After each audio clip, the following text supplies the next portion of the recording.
all the platonic solids is telling you.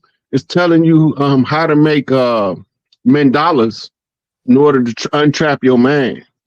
Right. But we don't know that because we didn't study that stuff because they used to teach us that to hide it from us, they was putting it in books. That just made me read more. Somebody, Khalifa wants to know, are we supposed to be patriarch or monarch as a people? Those are the same thing. A monarch is a king. A patriarch is a male leader. Patriarchs exist inside a matriarchy. Patriarchs are the stand-up guys that the women say, I can't keep him to myself. I have to go out and get some more sisters. Right? So the matriarchy is around children, childbearing, and producing good seeds. Patriarchy is about control, domination, and warfare, rulership, leadership.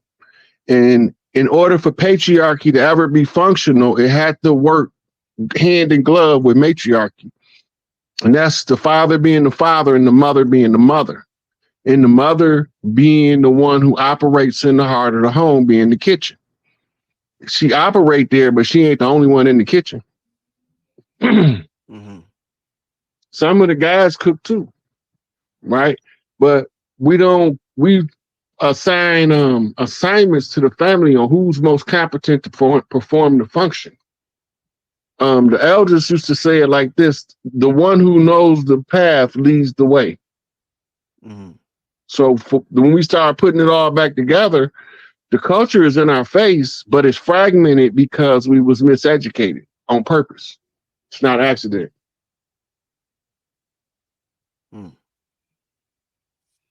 I don't know if I understand this question. Young Hardin wants to know, what about the toxic matriarch figure? Is it time for the cycle to close? Do you understand that? Yeah, I know exactly what he's talking about. So what we call a toxic matriarch is, well, also known as the rogue mother. And she's in her Sekhmet or Kali Ma energy. It's the raging mother trying to protect her cubs. And the reason she like that, because she see the war, but she don't know what she's looking at. So she's always in war mode. Now we have to get the women out of war mode back to love mode in order to shift the war story to a love story. This is the bottom line of the Conjure War. That's the final hurrah when the women realize that they can be women because somebody gonna make sure that the boys learn how to be men. Mm-hmm. All right.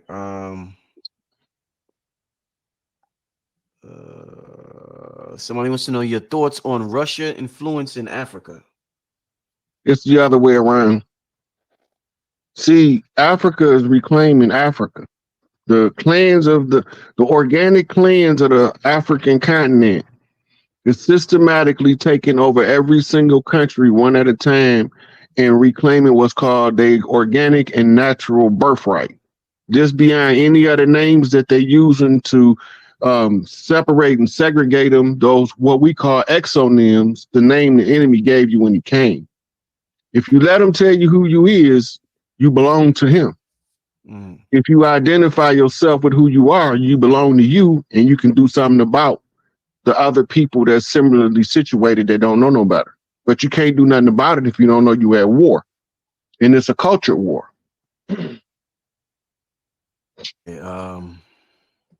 Question, Rod Hayes, what and when the extraterrestrial will show themselves to the public? You be seeing them all the time, but you think they regular people. And some of them you just think ugly as hell and they regular people. And some of them you think exceptionally gorgeous, but they regular people. But they all aliens. All extraterrestrials don't look like that comic book ass shit they be telling y'all. Don't fall for that. You're going to know them by the frequency and not by them telepathically talking to you if you tuned in to self, recognize them on sight. They here all over the place. Wolfgang wants to know, is one of the three kings in Tennessee? Right now, they could be anywhere because they what you call underground, but they will have to be made known to the public. That's the rules of the land.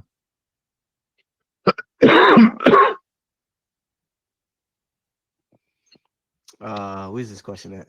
Somebody's asking, are the ancestors back on Earth plane? You, your ancestors.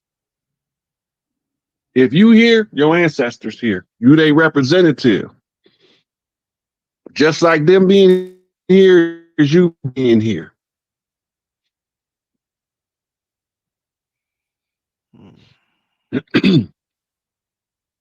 Look, your DNA is it's a microcomputer processor. The codons on your DNA ties to frequencies in order for you to tune in to what is written in the code. There's a series of binary numbers that's on your DNA. That's called communicating with the ancestors. That's why communicating with them brings you higher awareness of self, which gives you more control of the environment around you.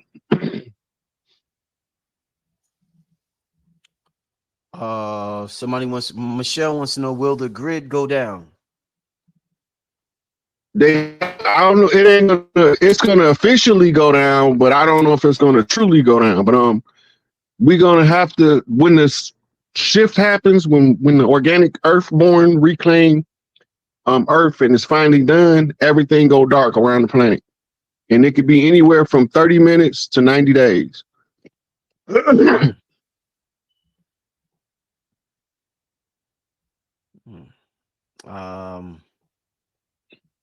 That's what they call the Great Reset. Just like they shut us down. Makita, I hope I'm saying your name right, wants to know, what is up with Sedona, Arizona? Why are so many non-colored people attracted to that place and not so many colored folk? The only reason that not so many of the melanated are drawn to Sedona, one is the Pleiadians do a lot of work with what we call the pale face. They got a special affection for them, and they do a lot of work out of Sedona. But most of us don't go because we didn't went down there so many lifetimes. We don't give a fuck if we get there or not. We already did that. That's all old practice. That's ancient practice. But you got a new family member that needed a chance to rule and a chance to ascend. And now there's those beings making it possible. It's all part of the game. Rod, why does the Palladians have such a special relationship with who we call white folk? Because a lot of they what we call soul matrix comes from Pleiadian light, as the final two daughters of Isis, Scott and Scotia. And the Isis energy traces back to the Pleiades as well. And the Pleiadians' light lock is what kept the war on Earth outside, from spilling outside of Earth. This is what and it's backed up by an Arcturian support system. All these are energy work. All of this is sorcery and conjuring and magic and science. Actually, the science is the magic.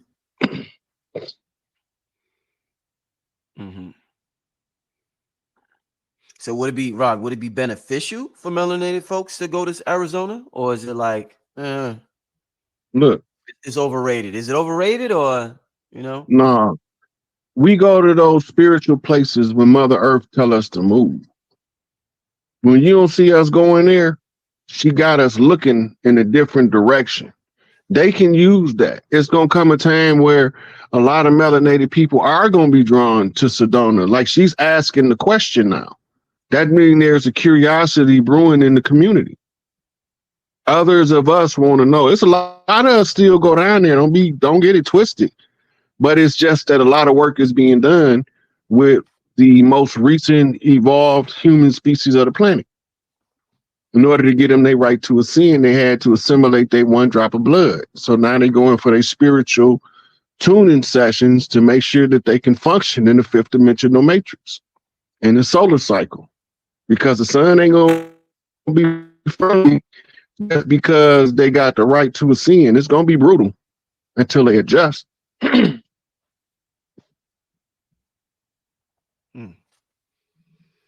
quite interesting. That's a whole nother show.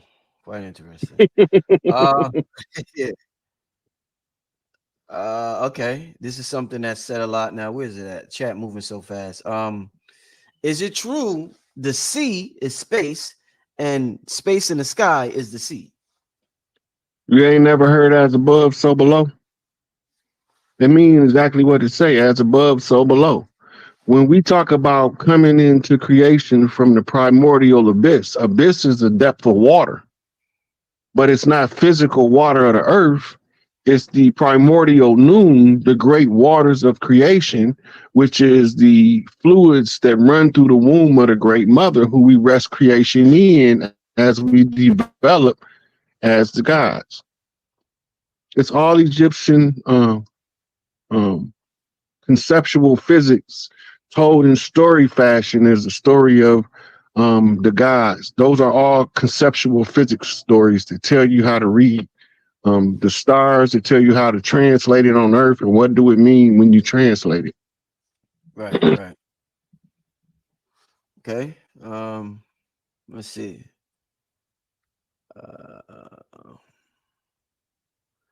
Somebody said, okay. Is the sky blue because of the blue sun? That's a double oxygen molecule called ozone that make the sky appear to be blue. It's it's the oxygen molecule that produces a blue pigment, a baby blue pigment. All right. Will social media ever come to an end?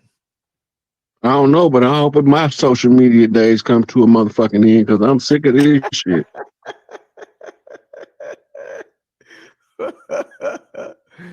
Oh man. All right, let's keep it moving. Um, okay, why are a lot of melanated people moving to the southern states, particularly from California? Um, I don't know about particularly from California, but I do know Mississippian culture says that when the energy shift, everybody go back to Big Mama house. For Mississippians, that means the land that we call today Louisiana, Arkansas, and Georgia, and Florida. That's called the Big Mama land. We be called the land of the flowers. Florida used to stretch all the way to Texas. But when during the war, the English settled Georgia to separate the clans from merging together and to push the slave narrative to culturally assassinate us as a people. Because they want to take our culture from us so we can't read how to recover our birthrights to the land.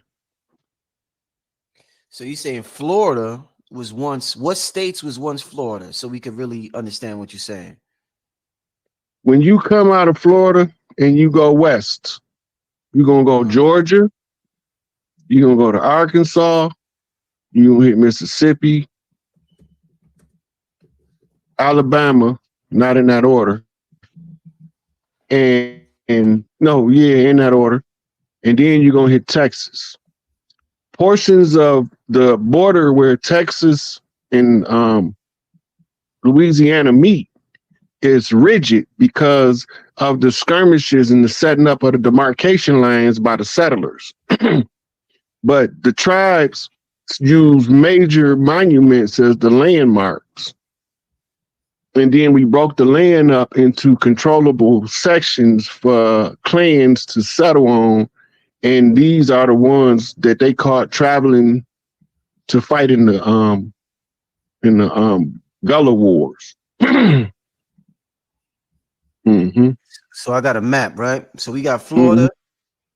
Mm-hmm.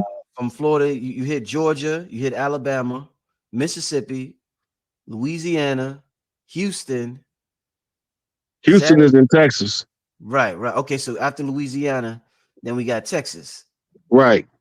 Right up in there where your cursor at is the end of the land of flowers. Now you're going into the land of dirt and stone, what we would call a desert, going into Texas. Okay. Right. And the land of dirt and stone goes all the way up into what we call today everything that was annexed from Mexico in the Mexico-American War. Mm-hmm. right? So when we was going, the battleground was in the panhandle of Florida, all the way down into southern Florida. This is where we was fighting the Gullah Wars at. When we was coming from all over the land, Lewis and Clark backdoored us, and because the castles they saw was didn't have nobody there but caretakers, they declared there was no royalty over here. And that's how they was able to expand across the Louisiana territory as a furtherance of the crash spot called the Plymouth. Remember, Malcolm said we didn't land on Plymouth Rock, right? Because they used that as the cause for admiralty jurisdiction to usurp the people of the land. Chief Warhorse can tell you better than me how this go. She got all the receipts, the old maps and all that. Once you find out where at your people trace to, you're gonna know what tribe you from. It ain't gonna be no secret no more. Right. And what role was Mexico playing in this time period, 1492, around that time when all this was taking place? Okay, so Mexico was fighting the Spanish. All of the tribes in Mexico is drawn into, you see that little peninsula right there by your cursor to the lower left? Oh, no. Go back over to your left, right here in that area.